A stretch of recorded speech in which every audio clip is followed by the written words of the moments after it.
noite, graça e paz. Vamos orar? Senhor, nós nos apresentamos diante de Ti. Nós sabemos que o Senhor é maravilhoso, grandioso. O Senhor reina sobre toda a terra. O Teu reino será implementado pelo Senhor.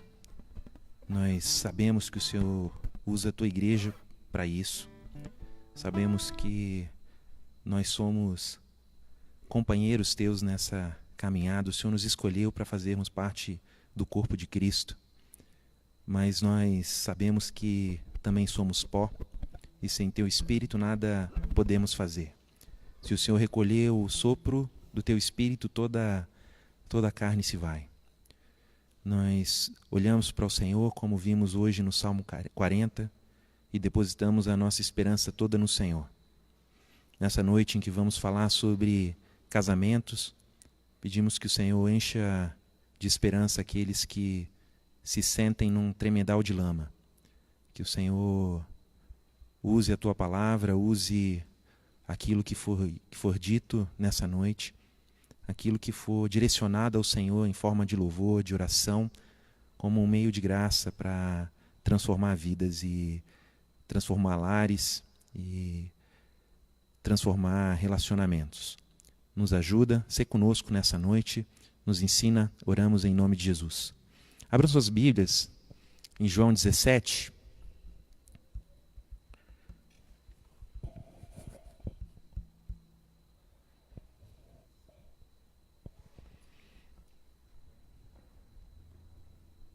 A partir do versículo 15, João 17, a partir do versículo 15, Jesus está orando por nós.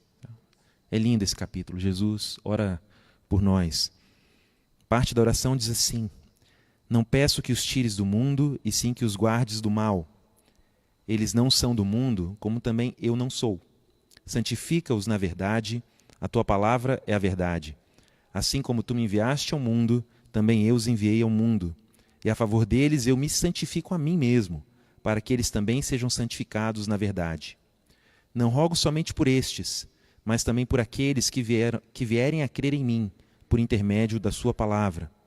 Jesus orou por você. Não estava orando apenas pelos discípulos que estavam perto dele, mas também por aqueles que vierem a crer em mim por intermédio da sua palavra, a fim de que todos sejam um, e como és tu, ó Pai, em mim e eu em ti, também sejam eles em nós, para que o mundo creia que tu me enviaste. Eu lhes tenho transmitido a glória que me tens dado, para que sejam um, como nós o somos. Eu neles e tu em mim, a fim de que sejam aperfeiçoados na unidade, para que o mundo conheça que tu me enviaste e os amaste, como também amaste a mim. Pai, a minha vontade é que, onde eu estou, estejam também comigo os que me deste, para que vejam a minha glória como me conferiste, porque me amaste antes da fundação do mundo. Pai justo, o mundo não te conheceu, eu, porém, te conheci, e também estes compreenderam que tu me enviaste. Eu lhes fiz conhecer o teu nome, e ainda o farei conhecer, a fim de que o amor com que me amaste esteja neles, e eu neles esteja. Vamos louvar esse Jesus maravilhoso que intercede por nós. Amém. Vamos nos colocar de pé, louvar o Senhor. Eu vejo a glória do Senhor hoje aqui.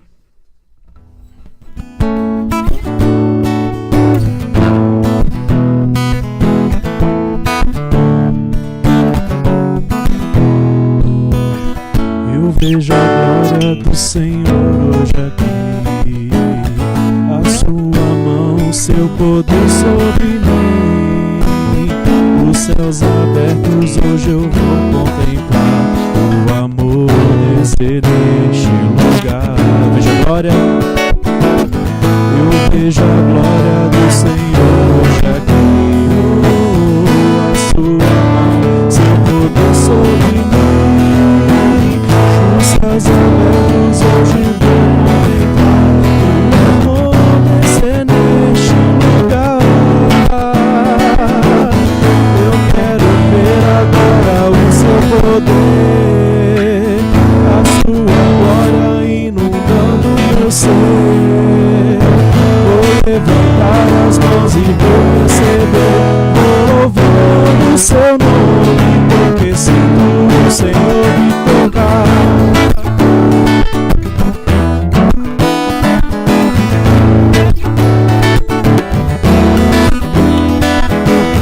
Eu vejo a glória do Senhor hoje aqui, a sua mão e seu poder sobre mim. Os céus abertos hoje eu vou contemplar o amor nascer neste lugar. Eu quero ver agora o seu poder, a sua glória em você. Vou levantar as mãos e vou receber, vou louvando o seu nome, porque sinto o Senhor me tocar. Eu quero ver agora o seu poder, a sua glória inundando meu ser. Vou levantar as mãos e vou receber, vou louvando o seu nome, porque sinto o Senhor. Vou louvando o seu nome, vou louvando o seu nome, porque sinto o Senhor me tocar.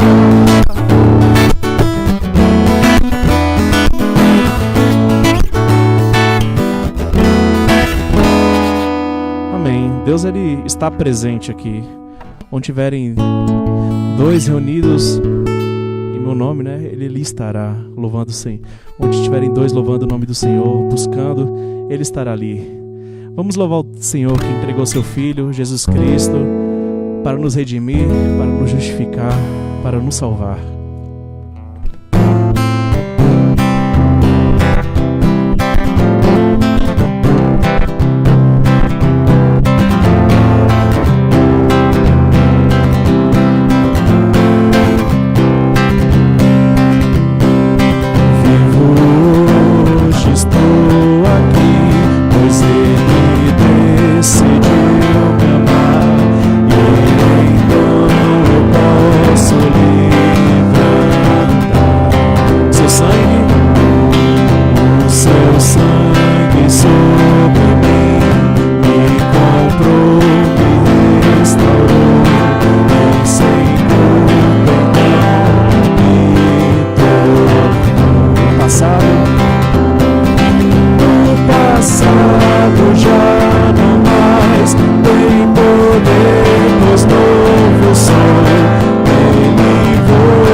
Graça e paz nos envolveu.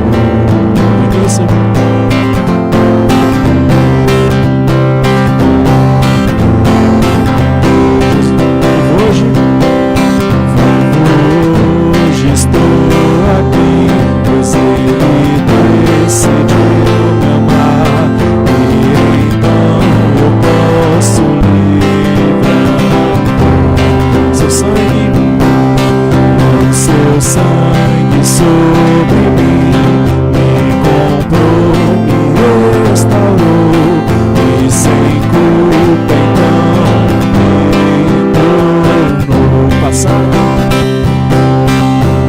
passado já não mais tem poder, pois novo sou. Nele vou viver, posso amar. Toda a morte e o sofrer não me assustarão jamais, pois foi Ele quem venceu em meu lugar. Jesus Cristo, Rei dos Reis, nos propôs a redenção, a esperança retornou, graça e paz nos envolveu.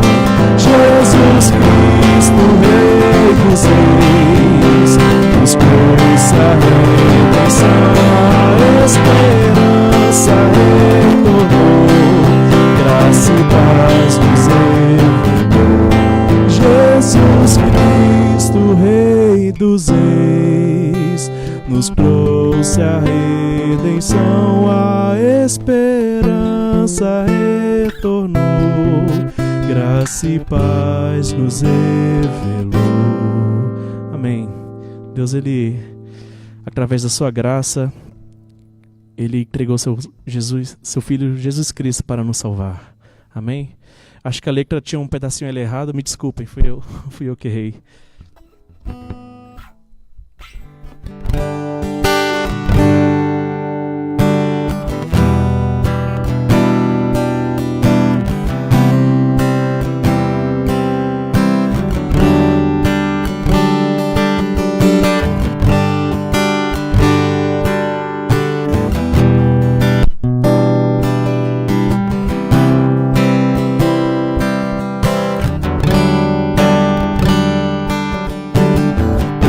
Este é o meu desejo, Senhor, te honrar com meu coração, te adorar.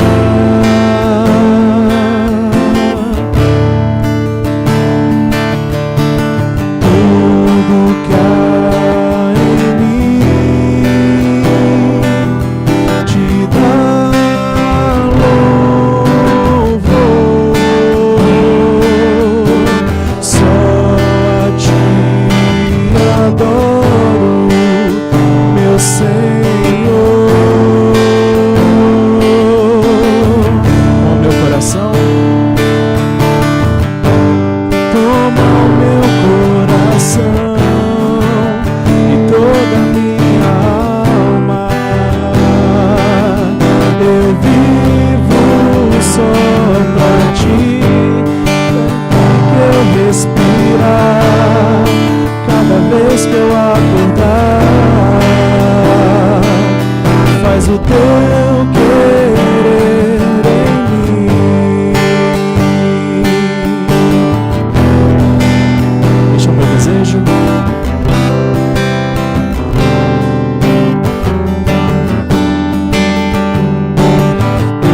Este é o meu desejo, Senhor, te honrar com meu coração, te adorar.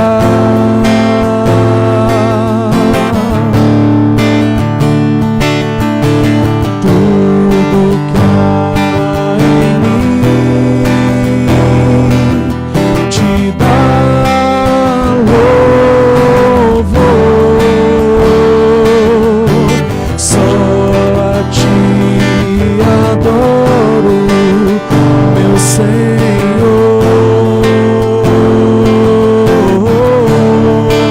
Com meu coração, toma o meu coração e toda a minha alma. Eu vivo só pra ti, sempre que eu respirar, cada vez que eu acordar, faz o teu querer em mim. Toma o meu coração e toda a minha alma. Eu vivo só pra ti, sempre que eu respirar, cada vez que eu acordar, faz o teu querer em mim. Toma o meu coração e toda a minha alma. Eu vivo só pra ti, sempre que eu respirar, cada vez que eu acordar, faz o teu querer em mim. Nós te louvamos, Pai, e te exaltamos por tudo que tu és, Pai. Nós pedimos que tu seja o centro das nossas vidas, Pai. Nós queremos nos entregar nossas vidas a Ti, Pai, nossos corações, nossos pensamentos, nossas vidas, Pai. Te peço que o Senhor nos conduza, Senhor, diariamente, Pai, para o caminho que leva a Ti, Pai. Nos ajude, Senhor, nisso, Pai. Te peço que o Senhor tenha misericórdia de nós, Pai. Seja presente aqui, Pai. Receba o louvor, Pai, que é para exaltar o Teu santo nome, Pai. Glorificar a Ti, somente a Ti, Pai. Nós te pedimos, te agradecemos em nome de Jesus, amém. Os irmãos podem se assentar.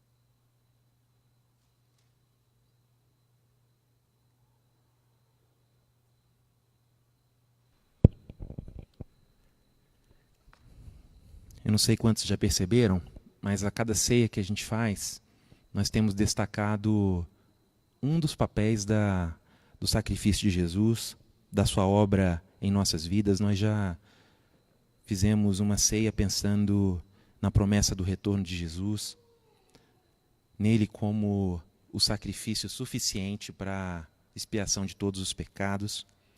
Eu queria que você meditasse nessa noite, antes de tomar a ceia, na ideia que trabalhamos em 1 Coríntios 6, versículo 17. Mas aquele que se une ao Senhor é um espírito com Ele. A ideia é que Jesus te acompanha, que Jesus te fez participante de tudo aquilo que o Pai deu para Ele. Nós vemos na abertura a oração sacerdotal e Jesus ora por isso, para que nós sejamos um com Ele como Ele mesmo é com o Pai. Isso é um grande privilégio, sermos um com Jesus. Aonde você caminha, aonde você deita, aonde você trabalha, Jesus está ali com você. Isso é um grande privilégio. E nesse sentido, pensar nisso nos faz refletir sobre como temos discernido essa companhia, como nós temos discernido o próprio corpo como igreja, né? Eu vejo que estar com os irmãos é estar com alguém que está unido com Jesus. Essa pessoa pode falar a minha vida, ela pode caminhar comigo. Hoje pela manhã nós oramos com pessoas que estavam passando por problemas e nós podemos ser os companheiros dessas pessoas como representantes do Jesus que caminha conosco. Então, queria convidar você a baixar sua cabeça, orar, chamar o diácono Lucas para me ajudar aqui na distribuição.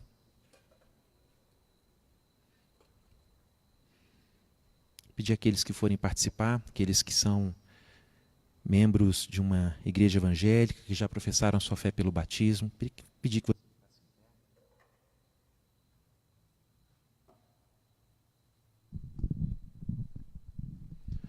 você ficasse em pé. Você vai receber os elementos. Enquanto você os segura, faça essa reflexão. Agradeça porque Jesus é um com você. Peça perdão pelos seus pecados. Peça que Ele te dê mais dessa consciência.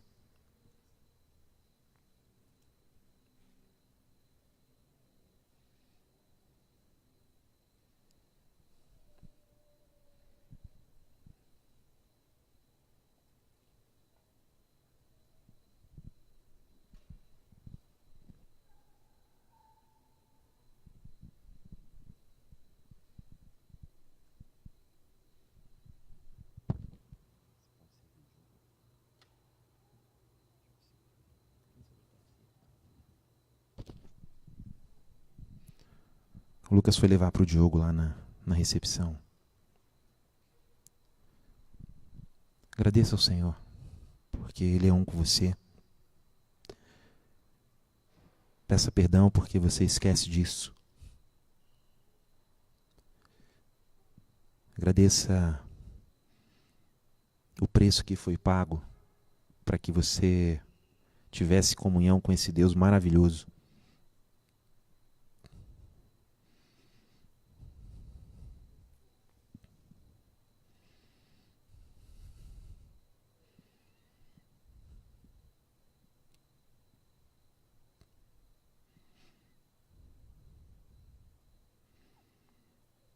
Senhor, é tão bom saber que nós somos unidos a Ti por causa da obra redentora de Jesus. Obrigado porque o Senhor atentou para as orações de Jesus em nosso favor. Obrigado porque a Tua palavra nos estimula a entender essa verdade que faz completa diferença quando estamos em tribulação, quando estamos passando por tentações, quando nos sentimos abandonados, quando nos sentimos presos nos nossos pecados. Saber que somos um com o Senhor nos dá a certeza que aquele que começou uma boa obra vai terminar. E nós te louvamos por isso. Recebe a nossa adoração nesse tempo, de lembrar do que o Senhor fez por nós. E nos dá uma profunda gratidão, porque a Tua palavra diz que somos um contigo. Assim que oramos em nome de Jesus.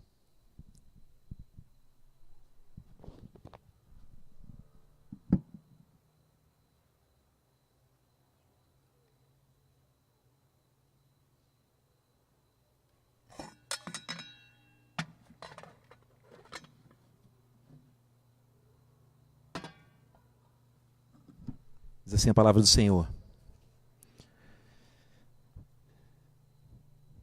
Porque o que eu recebi do Senhor eu vos entreguei. Que na noite em que Jesus foi traído, ele tomou o pão e, tendo dado graças, o partiu e disse: esse é meu corpo que é dado por vós. Fazei isso em memória de mim. Comemos do pão.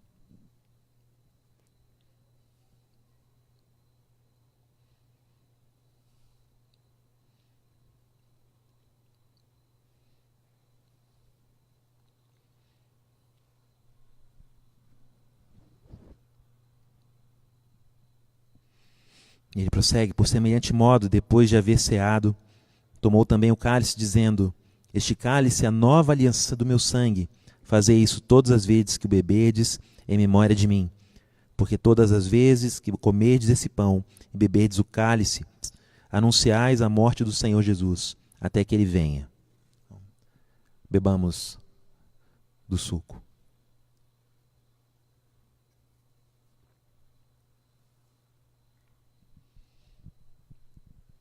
Pai, nós anunciamos que o Senhor veio, que o Senhor encarnou, o Senhor enviou seu Filho Jesus para encarnar, o Deus Filho. Nós anunciamos que Ele morreu, que Ele ressuscitou ao terceiro dia, que Ele está sentado nas regiões celestiais. Nós anunciamos que Ele vai voltar para reinar. Nós anunciamos que cremos nisso. Nós anunciamos pela Tua palavra que somos um com Jesus, um só Espírito com Ele. E nós te adoramos e agradecemos, porque é só o Senhor em nós que opera a esperança da glória. Aceita a nossa adoração, as nossas confissões, nos enche de temor, nos enche de amor pela Tua obra, nos enche de uma convicção profunda que, independentemente da situação, o Senhor caminha conosco e que o Senhor tem propósito para as nossas vidas aqui e delícias para a nossa alma em Tua companhia. Nos abençoa agora, queremos abrir a Tua palavra para ouvir a mensagem. Nos ensina, despede os nossos filhos para as classes, instrua-os também. É assim que oramos, em nome de Jesus.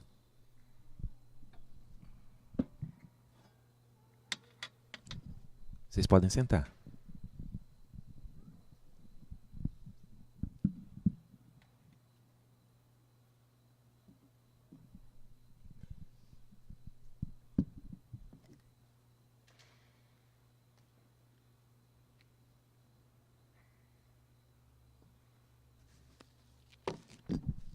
Então abra suas Bíblias lá em 1 Coríntios 7, nós vamos dar continuidade a essa nova fase da carta, em que Paulo está respondendo as perguntas específicas daquela comunidade. Paulo, a gente deve casar? Paulo, estão dizendo que a gente precisa se dedicar às coisas do Senhor, então ter relações íntimas dentro do casamento atrapalha isso? Paulo, o que acontece agora? Eu me converti e a minha esposa não, e ela não quer saber de Deus. Eu tenho que sair desse casamento? Paulo, o que acontece comigo agora? Meu esposo me abandonou porque eu criei e ele foi embora.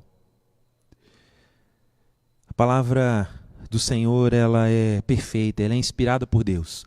2 Timóteo diz que ela é útil para o ensino, para a repreensão, para a correção, para a educação na justiça, a fim de que o homem de Deus seja perfeitamente habilitado para toda a boa obra. A palavra de Deus tem respostas para as questões daquelas pessoas e tem respostas para nós. Aquela comunidade estava preocupada com como honrar a Deus nos seus relacionamentos. E nós também temos essa preocupação. Como vimos na semana passada, Deus valoriza tanto o casamento quanto o estar solteiro. Ele fala que estar solteiro possibilita que as pessoas possam servir o Senhor com mais intensidade.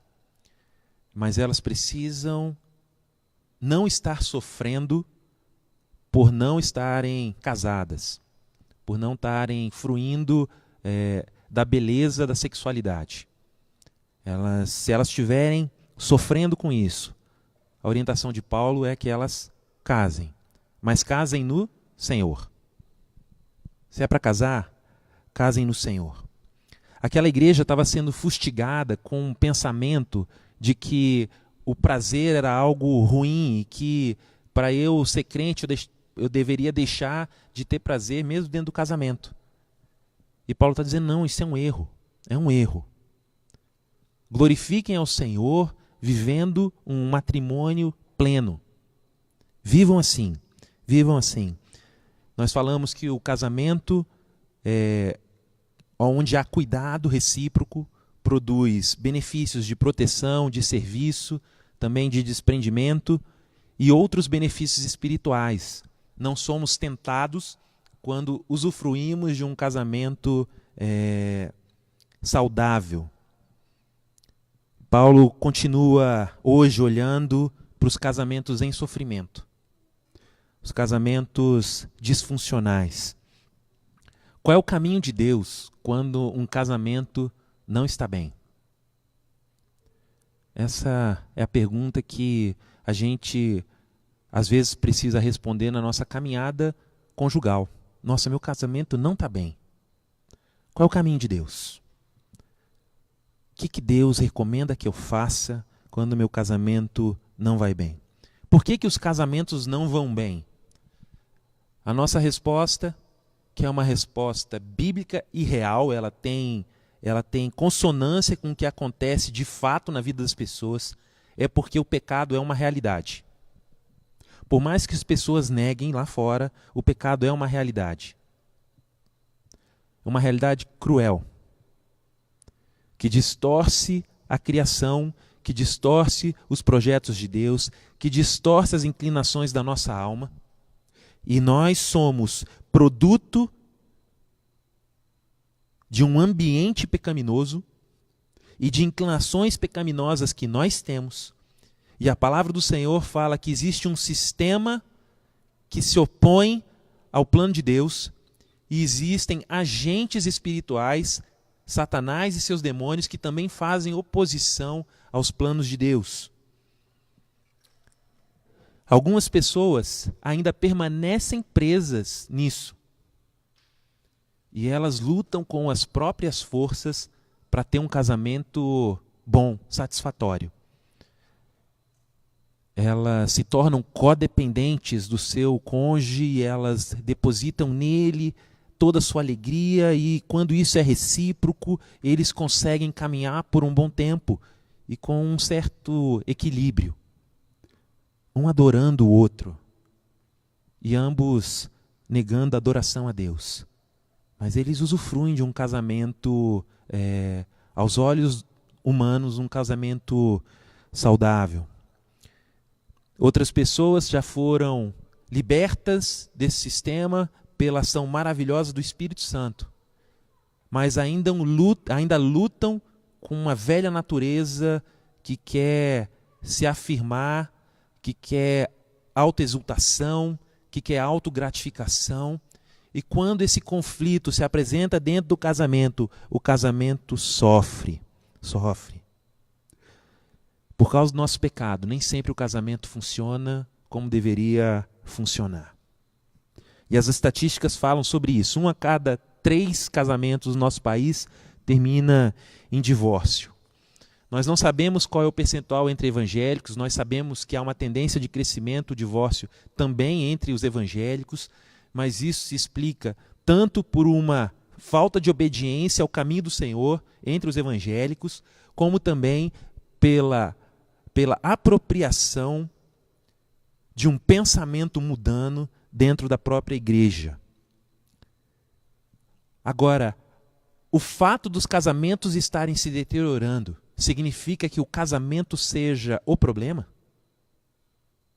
É o casamento que é errado? É o projeto de Deus que não presta? Ou é como as pessoas lidam com isso? A verdade bíblica é que Deus ama o casamento.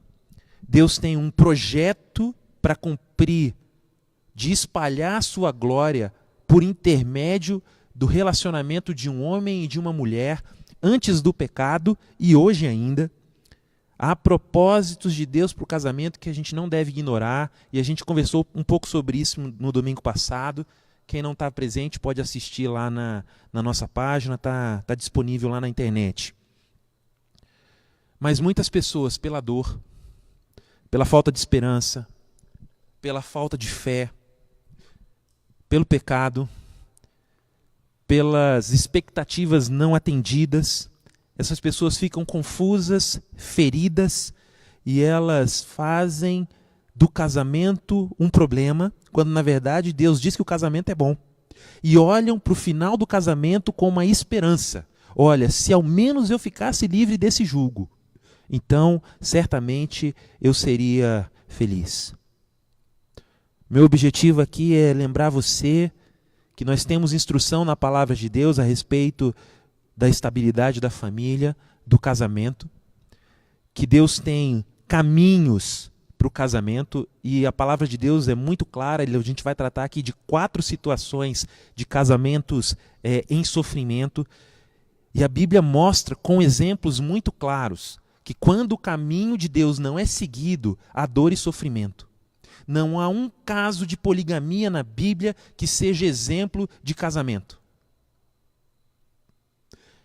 A Bíblia narra episódios de adultério e mostra o dano que isso provoca. A palavra de Deus mostra que há um caminho a ser seguido e também mostra escolhas que as pessoas estão fazendo. E as alerta que esse é um caminho doloroso. Então vamos ler aquilo que o Senhor nos instrui. Abra sua Bíblia, 1 Coríntios capítulo 7, o versículo 10 a 16. Diz assim a palavra do Senhor: Ora, aos casados ordeno, não eu, mas o Senhor, que a mulher não se separe do marido. Se, porém, ela vier a separar-se, que não se case, ou que se reconcilie com seu marido, e que o marido não se aparte de sua mulher. Aos mais digo eu, não, Senhor, se algum irmão tem mulher incrédula, e esta consente morar com ele, não abandone. E a mulher que tem marido incrédulo, e este consente em viver com ela, não deixe o marido. Porque o marido incrédulo é santificado no convívio da esposa, e a esposa incrédula é santificada no convívio do marido crente. De outra sorte, os vossos filhos seriam impuros, porém agora são santos. Mas se o descrente quiser apartar-se, que se aparte. Em tais casos não fica sujeito à servidão, nem o irmão e nem a irmã. Deus vos tem chamado à paz. Pois como sabes, ó mulher, se salvarás teu marido? Ou como sabes, ó marido, se salvarás tua mulher? Pai, nos dá o tom certo, nos dá a dependência do Teu Espírito, nos dá o desejo de conhecer e de trilhar pelo caminho do Senhor, nos dá a graça de sermos ajudados pelo Senhor para fazer aquilo que a Tua Palavra nos orienta a fazer e a viver. É assim que oramos e agradecemos em nome de Jesus. Então, se você quer trilhar o caminho de Deus para o seu casamento, você vai precisar se concentrar em 4 princípios, dependendo da situação que você se encontra. O primeiro princípio é: concentre-se na fidelidade e no compromisso dentro do casamento. Paulo está falando aqui para crentes, 2 crentes casados. 2 crentes casados podem viver, quando o pecado toma conta do coração deles, um casamento muito ruim. Um casamento do jeito de Deus tem o potencial para ser uma bênção. Tem o potencial para glorificar a Deus, tem o potencial de criar gerações, filhos e filhos dos filhos que temem ao Senhor. Paulo começa tratando desse tipo de casamento. A orientação é muito simples. Muito simples, é muito direta. Mesmo que ocorram problemas no seu casamento, mesmo que haja situações complexas e difíceis, permaneça fiel à palavra de Deus a respeito do que ele fala sobre o casamento. Mesmo que a situação seja difícil. Ora, aos casados ordeno, não eu, mas o Senhor, que a mulher não se separe do marido, e o finalzinho do versículo 11, que o marido não se aparte da mulher, um mandamento recíproco. Recíproco. Se você é crente, sua esposa é crente, vocês são chamados à fidelidade e ao compromisso e a manter a aliança que foi feita diante de Deus e a enfrentar, com a ajuda do Espírito Santo, as situações. Não há espaço aqui para, olha, eu acho que eu não amo mais. Acho que não vale a pena. Se ao menos eu fosse sozinha, eu poderia viajar, mas meu marido não quer viajar.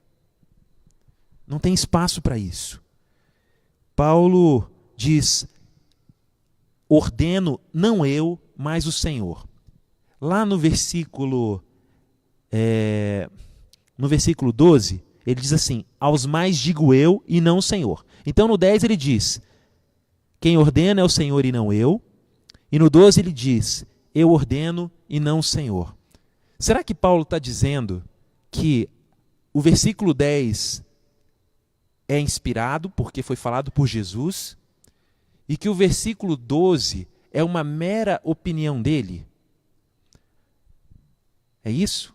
Os liberais dizem que é. Os liberais não acreditam que a palavra de Deus é inspirada e infalível de capa a capa, usam esse texto fora do contexto para dizer que, olha, o próprio Paulo está dizendo que tem partes que você deve observar e outras que é só a opiniãozinha dele, que ele acha que seria bom que você fizesse.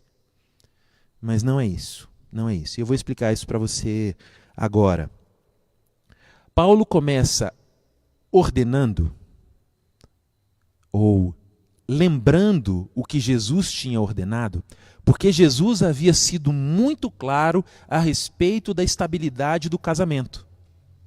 Jesus havia explicitamente, em Mateus, em Marcos e em Lucas, nos sinóticos, dito que Deus uniu um homem e uma mulher e que eles são uma só carne e que os homens não devem separar, que o homem não separe. Então há uma instrução clara de Jesus e Paulo está dizendo aqui, eu não preciso falar nada. Eu não preciso acrescentar nada. Jesus já falou sobre isso. E Jesus falou sobre isso, por exemplo, lá em Mateus capítulo 19. Diz assim a palavra do Senhor, versículo 3, 19:3. Vieram a ele alguns fariseus e experimentavam, perguntando: é lícito ao marido repudiar sua mulher por qualquer motivo? E nós já conversamos sobre isso, acho que no capítulo, há 3 semanas, né? Conversamos sobre isso. E a resposta é não. Jesus não acredita que você pode simplesmente acordar de mau humor e dizer assim: tchau, deu, bastou, não quero mais.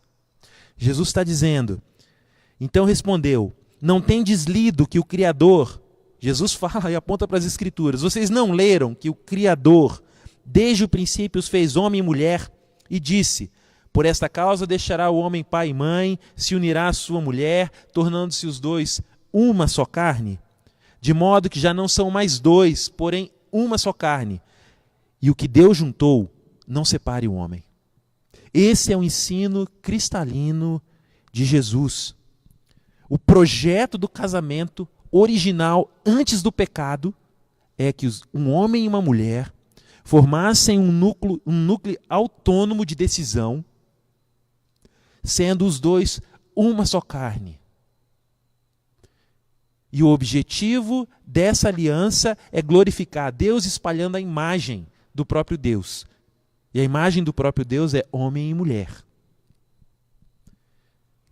Então Jesus retoma ao propósito original e diz: um homem se une à sua mulher, se tornam os dois uma só carne. E aquilo que o homem juntou, não separe o homem. Esse é o projeto. E o caminho de Deus envolve a preservação dessa aliança e não o divórcio. Mas Mateus 19:19 também tem a cláusula de exceção, reconhecendo que no caso de adúlteros impenitentes, porque Jesus nos chama a não ter o coração duro, né? Ele fala que o divórcio lá na ponta é dureza de coração, tanto do ofensor como do ofendido, mas Jesus está dizendo, no caso de adultério, e aqui você pode dizer de um adúltero impenitente, aquele que não se arrependeu, aquele que persiste expondo o seu cônjuge ao risco, persiste zombando dessa aliança. Então, nesse caso, dolorosamente, o divórcio é permitido, provocando uma amputação. Não sei se vocês já ouviram falar em dor fantasma, quando a pessoa perde um membro, né? Ela é amputada, e às vezes vamos supor que ela perdeu a perna, e aí ela acorda de madrugada e ela está com coceira no pé que não existe mais. Não existe mais, mas ele coça. Não há como simplificar a dor de um divórcio. Não há. Porque a palavra do Senhor fala que os dois se tornam uma só carne. Não é, pega as suas trouxas, deixa as minhas coisas aqui, que vai ficar tudo bem. Não é. Não é, isso é uma grande ilusão. A regra é, mesmo que você esteja enfrentando grandes dificuldades, o divórcio não é uma opção para o cristão. Nem mesmo o adultério é uma sentença contra a estabilidade do casamento. Nós cremos num Deus que pode quebrar corações, que pode produzir um renovo, transformar água em vinho, que pode produzir justiça aonde não existia. Um Deus que pode chamar a existência a partir do nada e criar tudo. Pode pegar os frangalhos de uma relação que não cumpriu o que Hebreus 13:4 fala sobre a dignidade do casamento e que o leito deve ser sem mácula.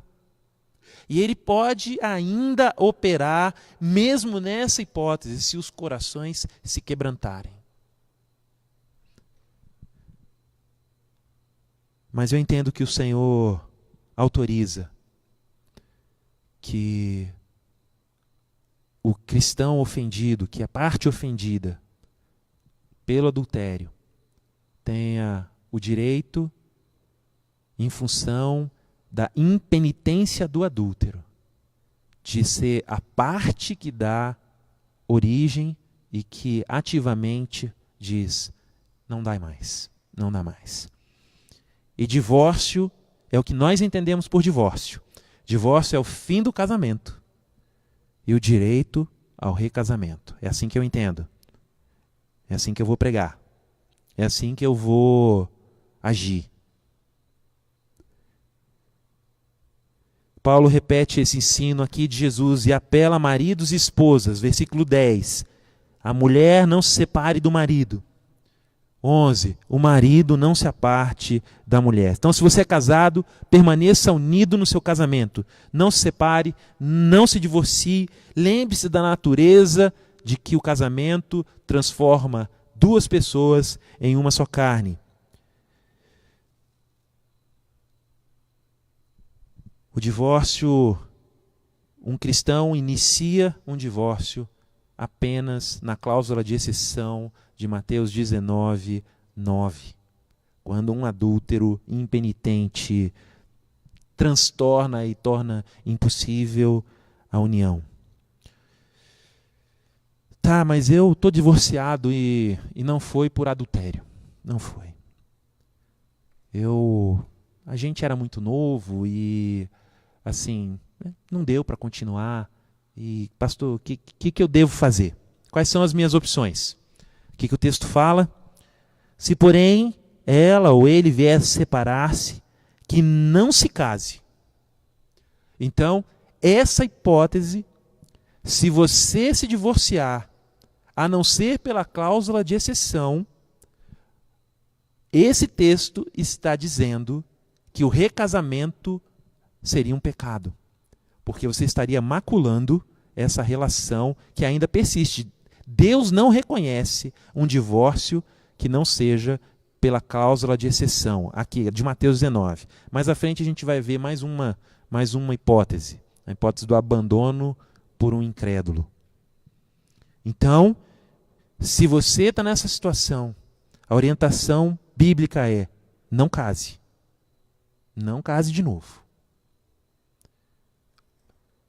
Ou se reconcilie. Se tem uma palavra que Deus gosta, é reconciliação.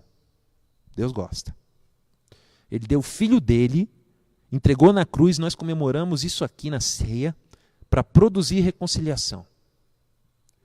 Então, enquanto este casamento tiver chance, enquanto essas pessoas que se separaram não se unirem com outras pessoas, não cometerem adultério, não fizerem um novo casamento, ainda há chance de reconciliação. E o crente deve orar por isso e esperar por isso e não contrair novas núpcias. Esse é um ensino muito claro, muito claro. Mesmo que seu casamento esteja uma completa bagunça, completa bagunça. Entenda, Deus tem um plano para esse casamento. Dependa dele, o caminho de Deus é o melhor caminho. Lembra de Isaías 55, 9, que os pensamentos de Deus são mais altos que os nossos pensamentos, que da mesma forma como os céus estão mais altos do que a terra, os pensamentos de Deus, eles são maiores que os nossos. Mais ou menos esse é o texto de Isaías 55, 9. Deus pensa de uma forma diferente do nosso, e a gente precisa ouvir essa sabedoria de Deus. Não creia que a sabedoria dos seus colegas de trabalho, que a sabedoria das revistas femininas, que elas suplantam a sabedoria de Deus. O exemplo de Jesus, do que ele fez, de como ele buscou reconciliação conosco, de como ele se entregou, deve falar ao nosso coração. Se for possível reconciliação, busque-a. Não case de novo. Não case de novo. O segundo princípio está agora nos versículos 12 e 13, é o de concentrar-se na comunhão dentro do casamento. Olha só isso aqui. Aos mais digo eu e não o Senhor. Paulo está dizendo, agora sou eu que estou falando, gente. Agora eu estou falando de algo que Jesus nunca falou. Jesus nunca falou para uma comunidade judaica que proibia casamentos mistos sobre como deve ser um casamento misto. Mas essa era uma dor de uma igreja gentílica. E Paulo, inspirado pelo Espírito Santo, ele diz no final do capítulo, se é que eu tenho o Espírito do Senhor, eu digo que eu tenho o Espírito do Senhor. Paulo está respondendo às dúvidas daquelas pessoas, inspirado pelo Espírito Santo. Agora ele está dizendo, não foi Jesus que disse. Jesus não tratou disso, gente. Mas eu vou dizer para vocês qual é a vontade de Deus. Aos mais digo eu e não o Senhor, se algum irmão tem mulher incrédula, e esta consente morar com ele, não a abandone. Não abandone.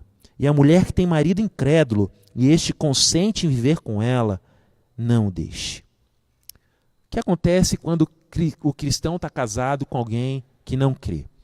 Primeiro, se ele era cristão e casou com um não cristão, ele está em desobediência. Porque a palavra diz, case-se no Senhor.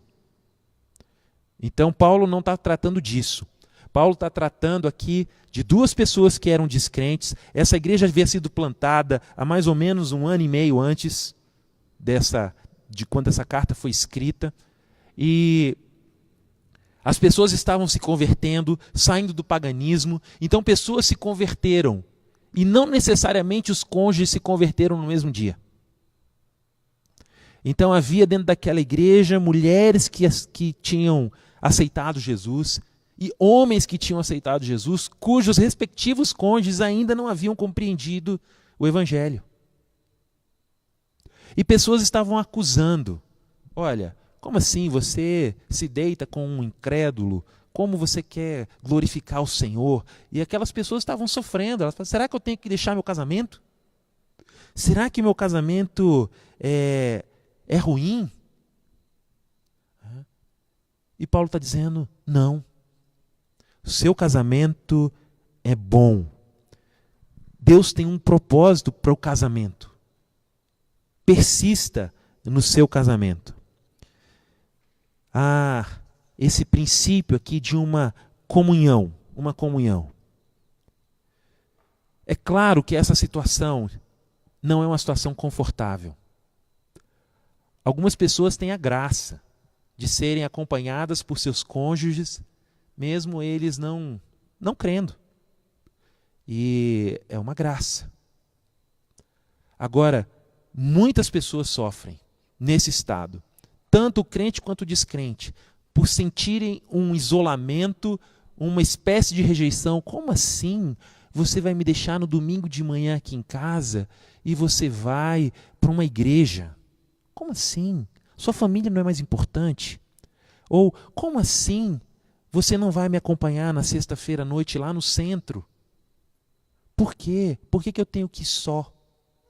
E pessoas sofrem. Nessa situação, elas podem se ferir. Agora, a ideia de Paulo aqui é a seguinte. Se mesmo nessa situação difícil, os cônjuges concordam em viver juntos, então é uma irresponsabilidade dizer, minha filha, numa igreja, aconselhando alguém da igreja, olha, você é crente, seu marido não, você merece um casamento com um homem que ame o Senhor, então abandone este homem e se case de novo. Abandone esse homem e agora viva apenas para o Senhor. E nós sabemos que algumas igrejas irresponsáveis dão esse tipo de conselho, destruindo famílias, anulando o testemunho de uma pessoa que se converteu e foi inserida por Deus numa família. Por causa de um projeto de igreja, as pessoas dão esse tipo de conselho. Isso me deixa irado, muito irado. O texto fala, se você está nessa situação, mantenha os seus votos. Seja fiel. Concentre-se na sua comunhão e no propósito do casamento. O casamento é a união indissolúvel entre um homem e uma mulher, duas pessoas se tornando uma carne apenas. Concentre-se nessa realidade e mantenha e lute pelo seu casamento. Conta-se a história de uma mulher que casou, né, e ela se converteu e seu marido não. Um bom marido, provedor, que a respeitava, que cuidava dos filhos, que desempenhava o seu papel de marido, não espiritualmente, porque você não pode exigir isso de quem não conhece o Senhor, mas ele protegia sua família, cuidava do seu lar, mas ele dizia: eu não quero nada com a sua fé.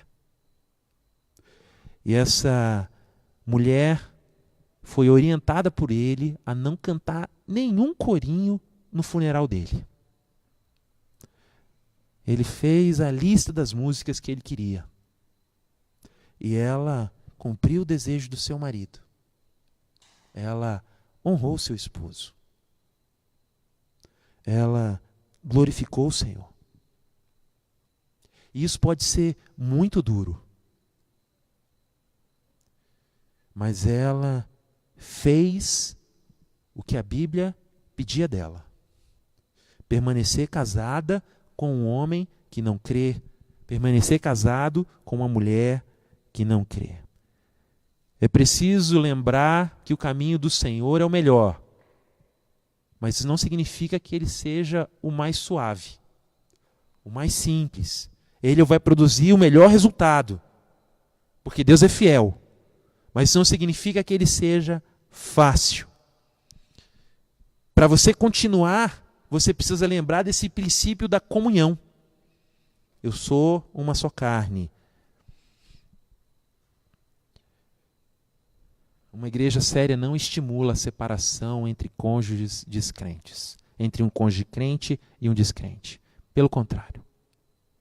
Uma igreja séria vai dizer: ame o seu marido, ame a sua mulher, santifique a sua casa, dê bom testemunho, pague o preço. Pague o preço.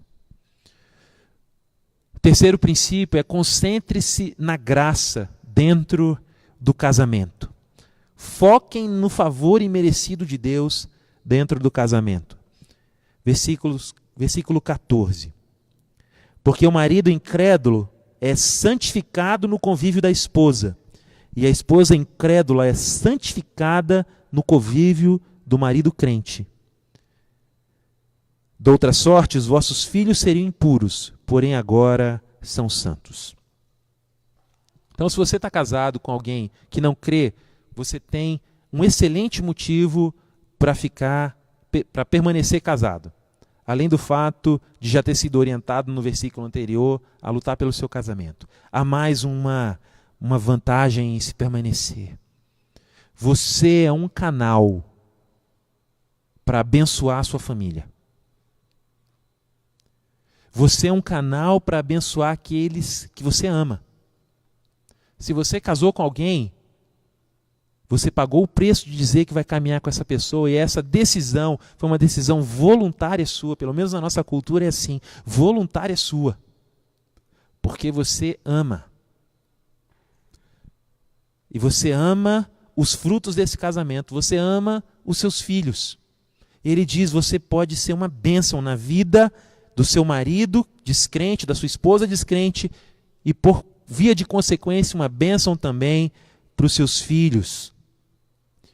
As bênçãos e os benefícios que Deus derrama sobre você, eles transbordam e alcançam, também de forma graciosa, aqueles que estão próximos de você. Santificar aqui não é tornar santo. Porque Paulo ainda está chamando essas pessoas de descrentes. Se uma mulher... Aqui, ó. Se uma esposa... porque o marido incrédulo é santificado no convívio da esposa. E uma esposa incrédula é santificada no convívio com seu esposo. Esses cônjuges ainda são chamados de incrédulos. Eles não foram santificados, eles ainda não foram justificados, eles ainda não vão para o céu. Mas numa outra acepção eles continuam santificados. E que acepção seria essa? Tem que ser um outro sinônimo, não de justificação, mas um outro sinônimo bíblico, um outro conceito bíblico para santificado. E esse conceito é separado. Alguém que recebe de Deus porque foi escolhido de alguma forma, e aqui uma forma indireta, para ser abençoado pela presença de um crente dentro da sua casa. O que você precisa para ter um lar cristão? Uma pessoa. Só precisa um crente numa casa para aquele lar ser um lar cristão. Entenda isso. Só precisa um crente dentro da casa. Imagina um jardim, a gente está na ICE Jardins, né? Imagina um jardim que você rega, que você aduba. Eu lembro lá na chácara, o limoeiro que mais produzia, ele estava próximo da horta. Aquele limoeiro, ele era beneficiado pela rega e pela adubação da horta. As ervas daninhas também. Elas insistiam em crescer ali, elas voltavam ali, porque ali era bom. Porque havia uma presença que estimulava coisas boas, que estimulava crescimento, que estimulava melhora. Essa presença dentro do casamento é o cônjuge crente. Porque ele está ali, aquele lar é melhor. Porque ele está ali, há joelhos dobrados naquela casa. Porque ele está ali, há uma palavra de sabedoria. Porque ele está ali, há um convite. A cada domingo, vamos para a igreja. E esse convite não precisa nem ser verbalizado. Mas ele está ali. Ele está ali. Há uma bênção na presença de um crente dentro de um casamento. É muito ruim se esse crente não é crente de verdade, porque o testemunho é trágico. Mas se é crente de verdade e está nessa situação, aquele cônjuge incrédulo e os filhos dessa aliança recebem os benefícios da presença salutar de um crente. Basta um crente para ter uma família cristã. O descrente é santificado pela presença do crente.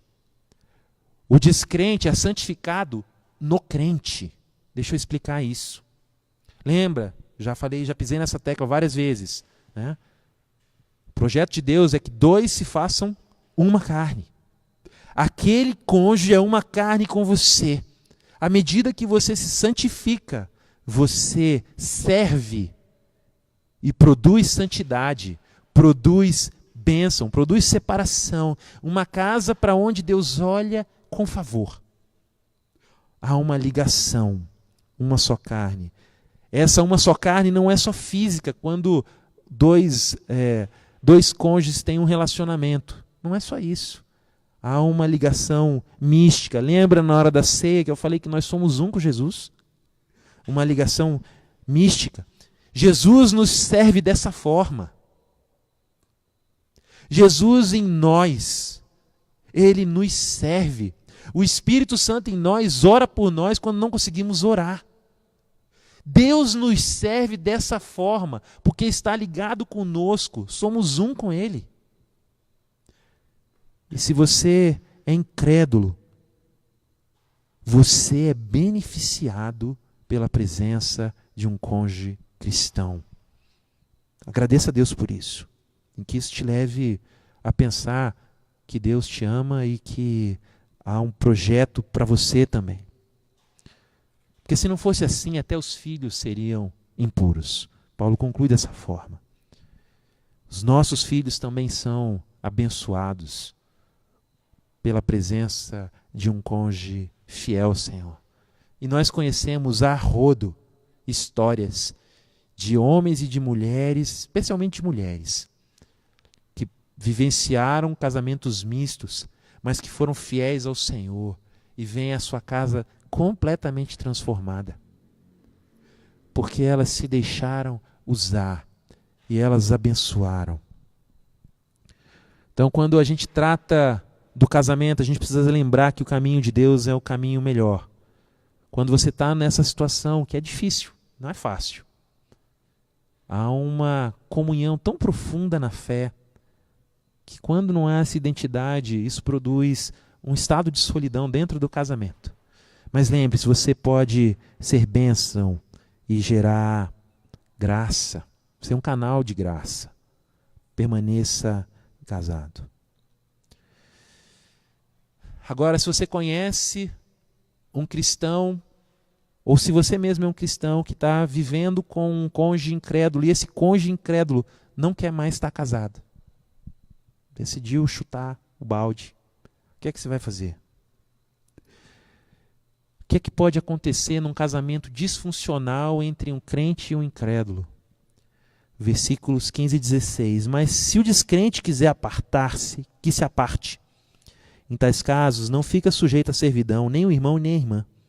Deus vos tem chamado à paz. Pois você, mulher, sabe se salvará seu marido? E você, marido, como sabe se salvará sua mulher? Esses problemas graves podem acontecer num casamento. E às vezes o crente pode ser a parte passiva de um divórcio. O descrente diz assim: eu não quero mais viver com você.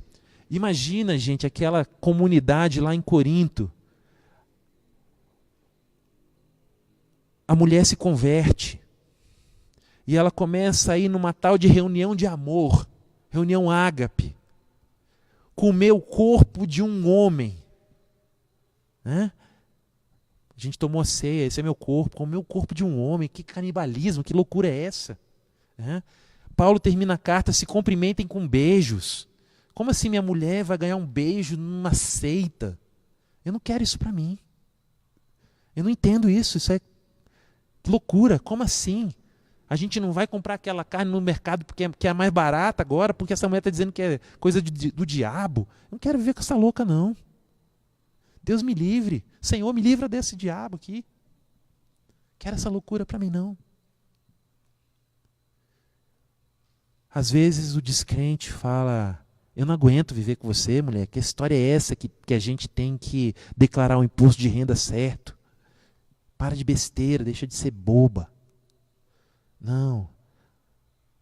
A sua presença revela o meu pecado. Eu não quero caminhar com você. Eu não quero isso. E Paulo orienta: você não precisa dar murro em ponta de faca. Se ele quer ir embora, que ele vá. Ele vá. Se ele quer ir embora, você não precisa entrar num processo de luta contra esse cônjuge, ficar numa queda de braço, como se você fosse o Messias que ia salvar essa pessoa. A gente sabe que Deus tem um plano e o princípio aqui é: confie em Deus. Confie em Deus. Confie em Deus. Tem um plano, e esse plano pode ser diferente do nosso. Paulo pergunta: como você sabe que você vai salvar seu cônjuge? Que pretensão é essa? Que pretensão é essa? Um crente abandonado, ele pode ficar muito frustrado, muito irado, porque ele ama aquela pessoa, porque ele deseja o melhor para aquela pessoa. Pelo medo do abandono, ele pode ficar frustrado porque ele deseja o melhor para a sua família, porque ele deseja até mesmo a salvação do seu cônjuge, marido ou mulher. Mas ele precisa entender que Deus tem um plano para cada pessoa. Deus pode quebrantar um coração com a sua palavra, E Deus pode endurecer o coração com essa mesma palavra. Salvação pertence ao Senhor. Lembre-se então que quando se trata de casamento, caminho de Deus é o melhor. Pastor, o meu cônjuge decidiu ir embora. E agora? O que é que eu vou fazer? O texto fala, neste caso, não fica sujeito à servidão.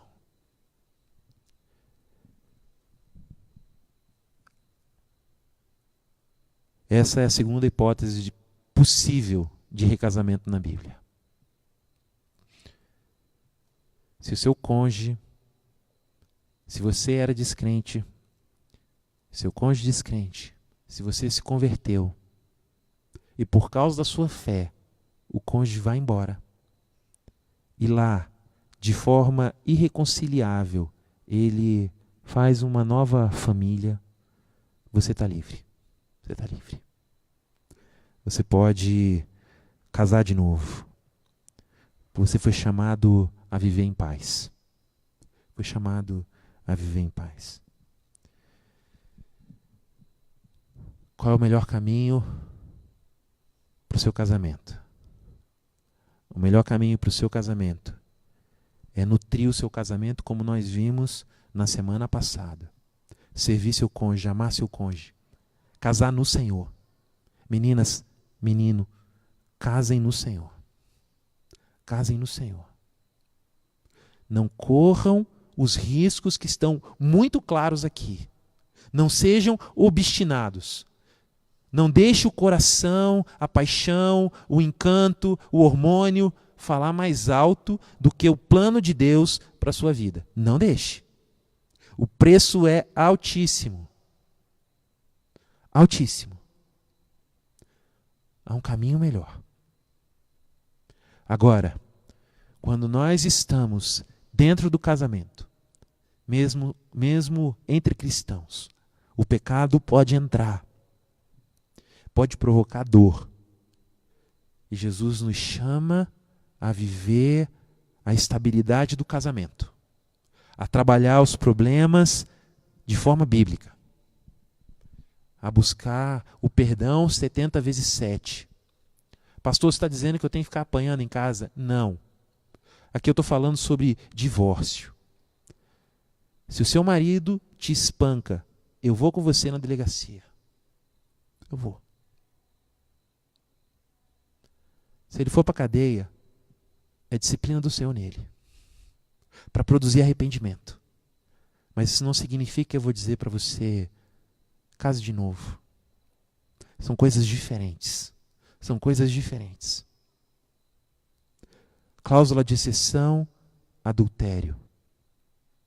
O crente traído por um adúltero impenitente, que se diz cristão, será excomungado da igreja, porque não quer se arrepender, vai ser tratado como um descrente. Porque foi tomado de uma cegueira do pecado que dá evidências de que ele está dominado pelo seu desejo e que a obra do Espírito Santo não se vê na sua vida.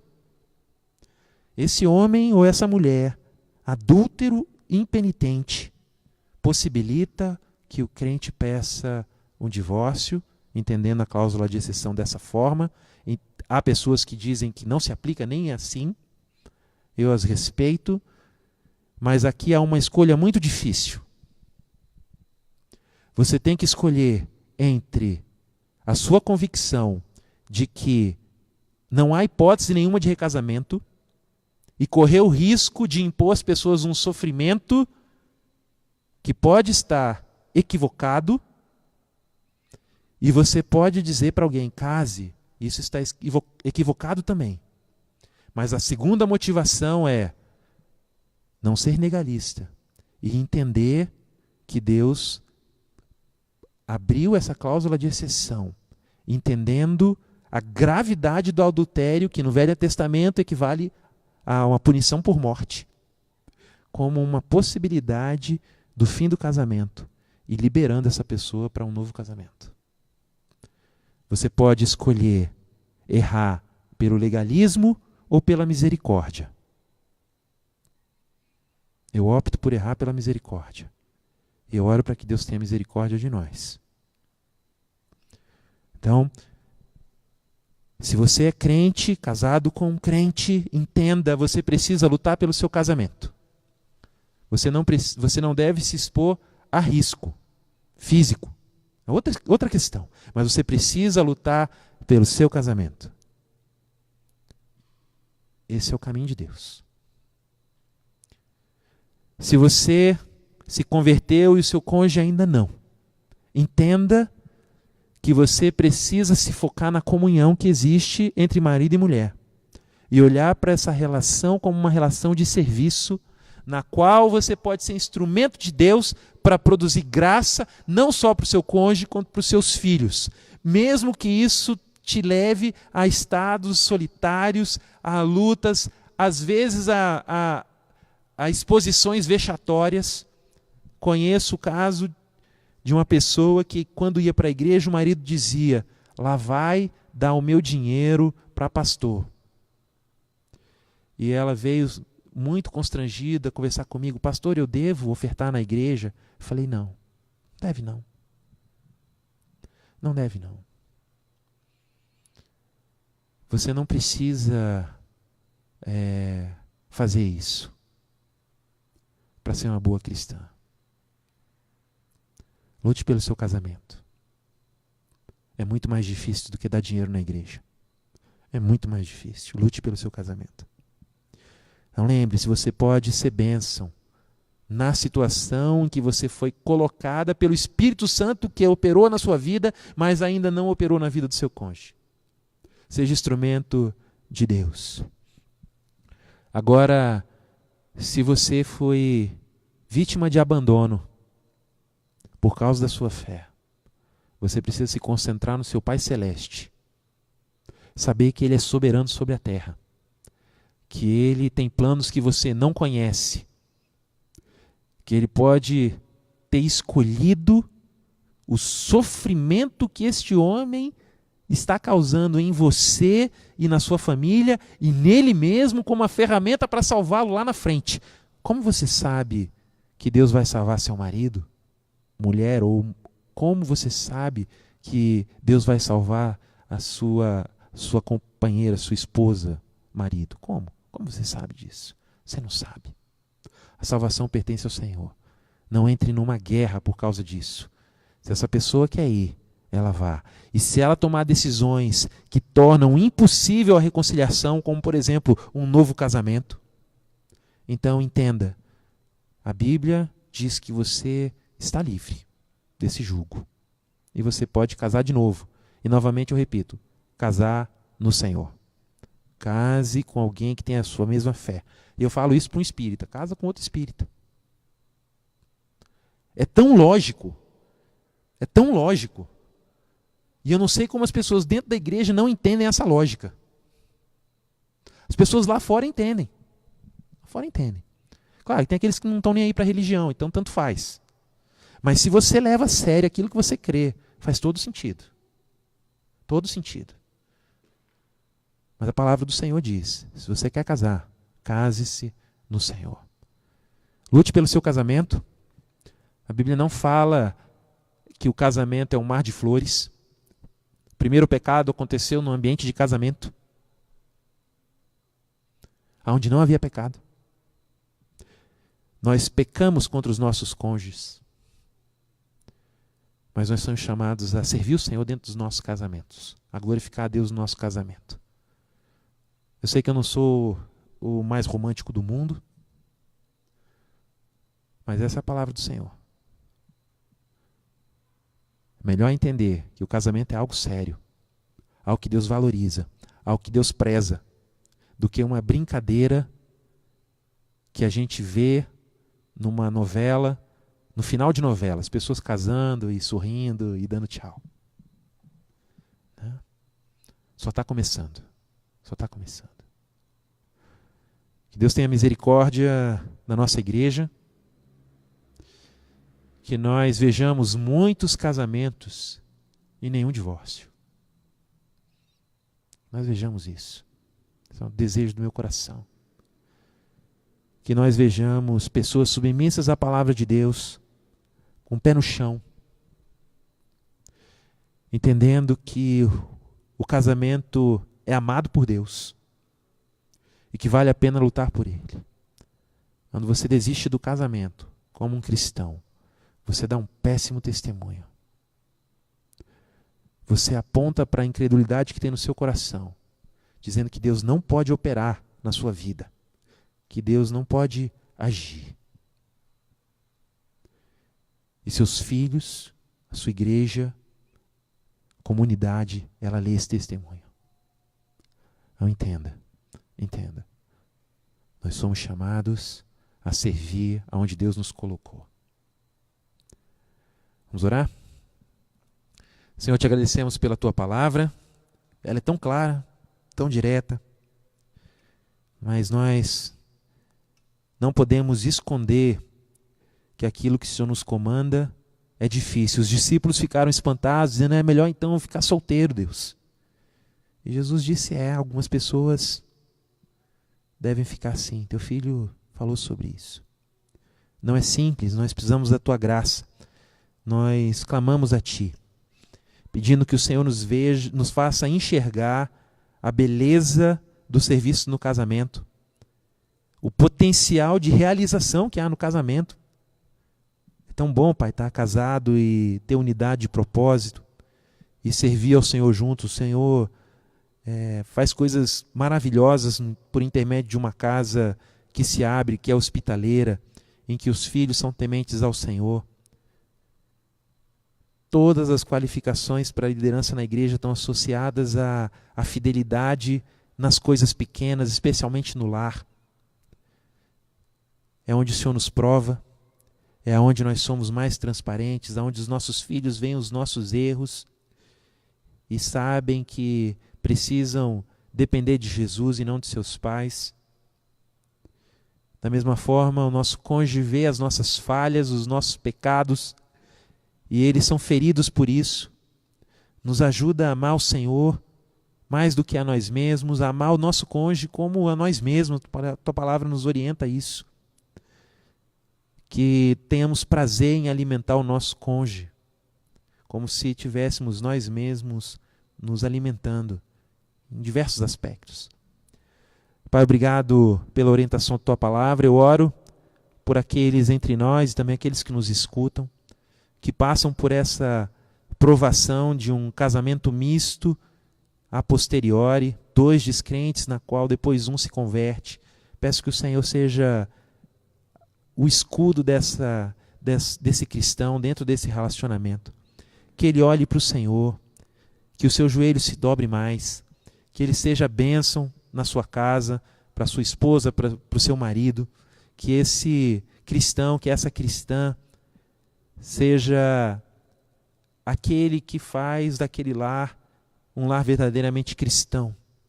Mesmo que essa oração seja feita, realizada dentro do banheiro numa porta fechada. Mas que o Senhor, pela sua graça, que o Senhor abençoe esses lares, abençoa essas gerações de filhos e de filhas que estão sendo abençoados pelo testemunho coerente daquele que serve ao Senhor, mesmo sofrendo por estar servindo ao Senhor sozinho. Eu oro por aqueles que estão enfrentando nesse momento o possível abandono por um cônjuge descrente. Primeiro eu oro que o Senhor dê arrependimento a essa pessoa, que essa pessoa entenda a loucura que ela está cometendo, o pecado contra o Senhor que fez o casamento. Mas eu espero que o Senhor também console essa pessoa com a firme convicção que o Senhor é soberano sobre a vida dela. Que o Senhor tem um plano para cada um desses cônjuges, mesmo aqueles que decidem seguir um caminho de obstinação e egoísmo. Peço que o Senhor tenha misericórdia da nossa igreja, que os ouvidos sejam humildes à tua palavra, que eles reconheçam a necessidade de arrependimento para a produção de justiça. É assim que eu oro, pedindo que o Senhor seja misericordioso e gracioso conosco. Oramos em nome de Jesus. Vamos ficar em pé? Então, meu irmão e minha irmã, que Deus abençoe a sua semana. Que o amor de Deus, nosso Pai, as consolações do Santo Espírito da promessa e a graça maravilhosa de Jesus opere na sua vida, no seu casamento. Que você seja luz nessa semana e abençoe casamentos em sofrimento também. Você seja enviado como missionário nessa semana. É assim que eu oro e agradeço ao Pai em nome de Jesus.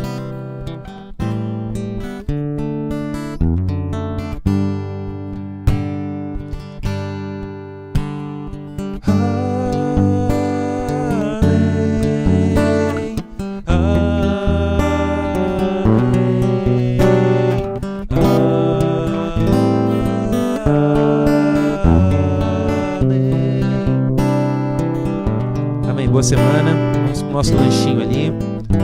Venha nos visitar quem está assistindo aqui.